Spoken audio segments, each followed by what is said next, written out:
Hey guys, today we'll be taking a look at the 2022 governor's map based on the betting market. So the betting markets can be a very good way at predicting elections, and they can be very accurate. In the 2022 primary cycle, the betting markets have been very accurate in predicting many of the eventual winners, basically every single eventual winner in all of the major races. And if you do not trust polling, the betting markets may be another place for you to look, because instead of voters answering for who they support, instead people are betting their money on who they think will win. So the betting markets do not show you how much support a candidate has, but how competitive a race is and who most people think have a slight edge in those races. And right now, we're seeing big increases for Democrats in their odds of winning many of these major races. They have now taken the lead nationwide in the generic ballot. 2022 was said to be a year that was going to be a massive red wave, but that clearly is not happening right now. Democrats are leading over Republicans nationwide. The approval rating of Joe Biden is still very low, but it has rebounded over the last couple of weeks. And 530, it has given the Democrats a lead in many of the competitive races that we have on the gubernatorial level. So we're going to see a lot of very interesting markets today. And I'm going to start off with the state of Oregon and move from west to east, covering every single one of these states. And so the states that have already filled in are going to be the solid states for both parties. Basically, in these markets, either party has an over 95% chance at winning. And I'm going to use the same margins as 538. So anything over 95 is going to be solid. Likely margins are going to be from 75 to 95. Lean is going to be from 60 to 75. And anything less than 60 is going to be a toss-up. Alright, so starting off with the Oregon race, we have a three-way race between Tina Kotek, Christine Drazan, and Betsy Johnson, who is a former Democrat that is now running as an independent. Tina Kotek is in a pretty precarious situation. In 2018, Kate Brown was barely reelected by a 6% margin, considering how blue of a state Oregon is, voted for Joe Biden by 16% in 2020, and Kate Brown is one of the most unpopular governors in the country, and that is why Democrats are struggling here. That is why Betsy Johnson is doing so well with an independent run. And if you look at the betting markets for this race, Democrats only have a 69% chance of winning. 25%, 26% it goes to Christine Drazan. So Republicans are still very much in this race, but in the end, Democrats are probably going to win. Independents almost always underperform polling expectations. Right now, it is basically a dead heat, at least according to the polls, but most political sources do still have this race as being lean Democratic, and that is what the betting odds have it as well. So the state of Oregon is going to be our first state on this map, and it is going to be lean for the Democratic Party with a Tina Kotek victory.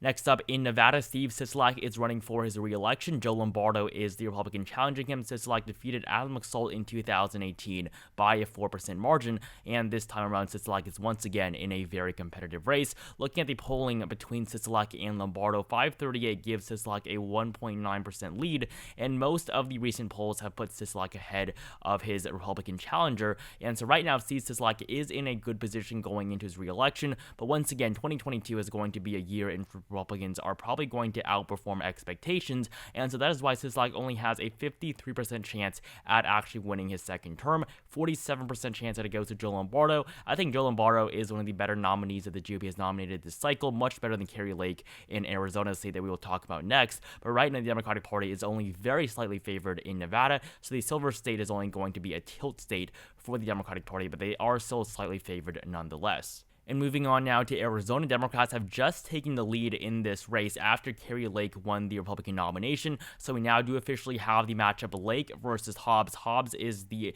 incumbent Secretary of State of Arizona, and Carrie Lake defeated Karen Taylor Robson. Robson would have been a much stronger nominee for the Republican Party overall. And so with Karen Lake as the successor to Doug Ducey, at least chosen by the GOP, the Republican Party is going to face a very tough race in Arizona. If you look at the polls between the two candidates, Robson did much better than Carrie Lake, and now Katie Hobbs, as a Democratic nominee, is destroying Carrie Lake in every single one of these polls. So it's still going to be a very close race, but Democrats do have a very slight advantage, and they just took lead basically right after Carrie Lake won the nomination. When it looked like Robson was going to win, the odds shot up for the Republican Party, but right now they're not even favored to win a race that they won by 14% with Doug Ducey in 2018. So Arizona is going to be the second tilt Democratic state on this map.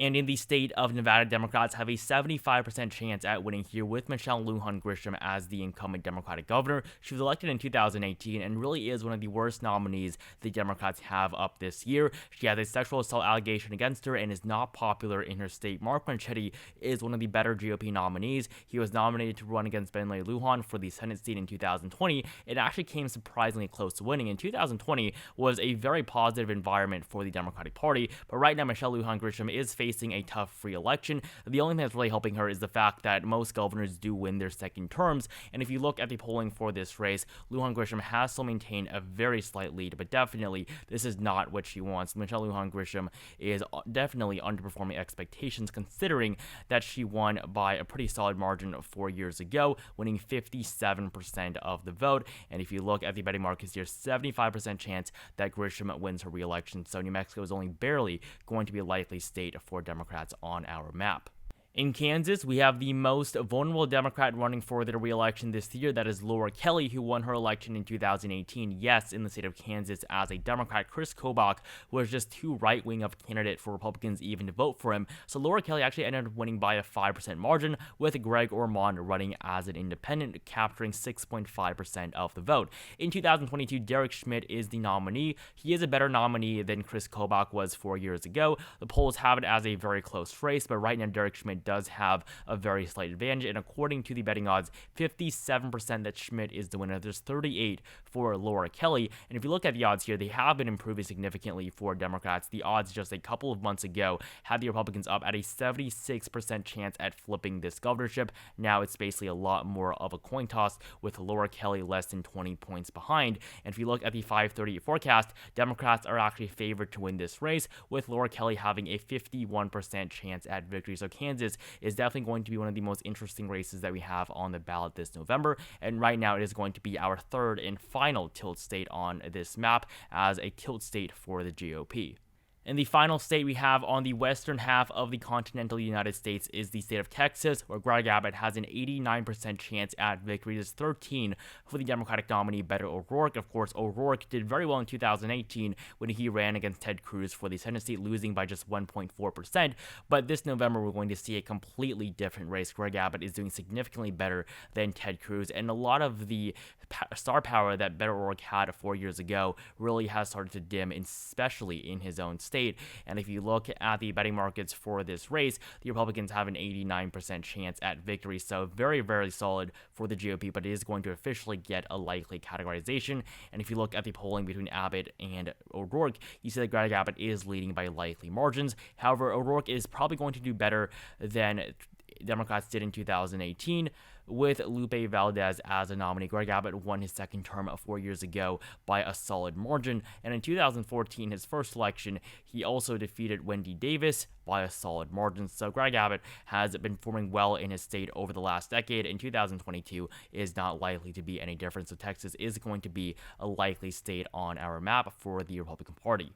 And moving on to Alaska, Mike Dunleavy has an 85% chance at winning his re-election, 12% for former Governor Bill Walker. Walker was elected in 2014, defeating Sean Parnell, the incumbent governor at the time. In 2018, Bill Walker did not run for re-election, and so Mike Dunleavy ended up winning this race against Mark Begich, and this time around Dunleavy is running for a second term. Begich is going to not run for the governorship, but he's actually going to run for the House seat in his state, and Mike Dunleavy is now going to be challenged by both Bill Walker and Les Scara, who's going to win the Democratic nomination. So we're going to see a pretty easy road to victory for Mike Dunleavy in a three-way race, and so he has now an 85% chance at victory. Alaska is definitely going to be a likely state for the GOP. And now we're going to move on to the most competitive region in the United States, and that, of course, is the Midwest. The four upper blue wall states that made up the Democratic coalition for decades that's helped them win many presidential elections is starting to crumble. However, in 2018, Democrats did do very well in all four of these gubernatorial elections. Democrats flipped Wisconsin and Michigan by a 9.6% margin with the election of Gretchen Whitmer. Tony Evers defeated Scott Walker, who is running for his third term. In Minnesota, we saw a double-digit margin for Tim Walz, and And of course, in Pennsylvania, Tom Wolf won by a very solid margin of 17%. So starting off with Minnesota, Democrats have an 82% chance at winning this race in November. We, of course, have Tim Walz as the Democratic incumbent. He was elected in 2018 against Jeff Johnson. And this year, it looks like from the Republican Party, we're going to see Scott Jensen as the eventual winner for the Republican nomination. He used to be a pretty moderate Republican, but he is now very much in the Trump wing of the party after he's entered this race. And so Tim Walz, who won by double-digit margin 4 years ago, is almost guaranteed to win his re-election. Minnesota is going to be a very likely state for Democrats. However, in Wisconsin, we do have a much more competitive matchup between Tony Evers and whoever ends up winning the Republican nomination in just a few days. Whether that's Rebecca Kleefisch or Tim Mitchells, Tony Evers is up for a very close election, and John Reynolds is the last Democrat to win his re-election as a Democrat with a Democratic president in office in 60 years. So JFK was president at that time, so Tony Evers would make history becoming the first Democrat to win a Wisconsin gubernatorial election with a Democrat in the White House in over half a century. So Tony Evers' win in 2022 would be a major win for the Democratic Party and definitely a good sign for them going forward. But right now, Tony Evers only has a 60% chance at victory, so it's going to be a close race nonetheless. However, 538 does give Tony Evers a pretty good chance as well, giving Evers a 70% chance at defeating Rebecca Kleefisch, who they believe is going to be the GOP nominee. So right now, I do have the state of Wisconsin as a lean Democratic state, but only barely, with a 60% chance that it votes for Tony Evers.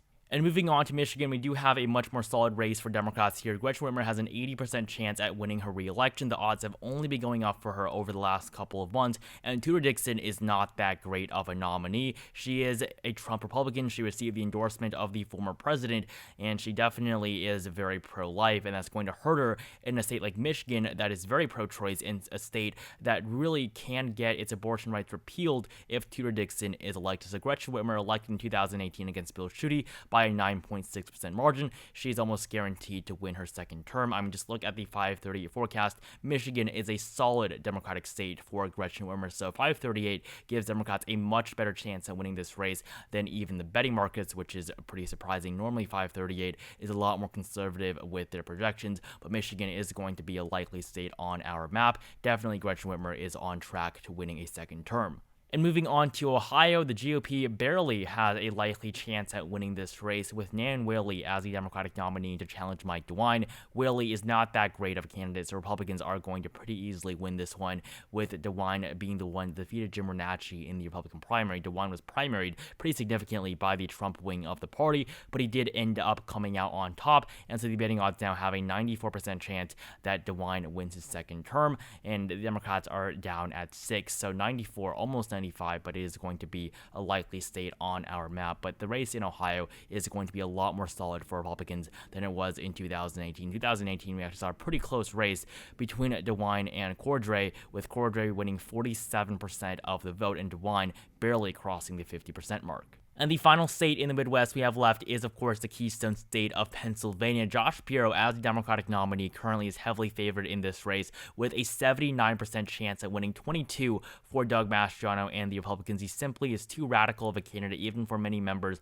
of his own party, to support and vote for him. And so that is why Josh Shapiro is doing so well right now. He's up in the polls by a margin of almost even double digits, and this is really not something that Republicans should have expected. They should be doing much better in this race, especially considering the fact that Joe Biden is heavily disapproved of in Pennsylvania. And of course, Pennsylvania is one of the most purple states in the country. Joe Biden did not even win Pennsylvania by over 2%. So that's just how close it was 4 years ago. And right now, Pennsylvania is a likely seat for Democrats on the gubernatorial level. This really just goes to show you how much candidates matter in these major races. And moving on to Connecticut, we have a very close race between Ned Lamont and Bob Stefanowski. This is actually a rematch of the 2018 election, in which Ned Lamont won by a margin of 3.2%. He is probably going to win again, but I mean, this race is going to be very competitive as long as Stefanowski is in contest. And if you look at the betting markets here, Democrats have an 89% chance at victory, 13 for the GOP. So Democrats are definitely going to win this race,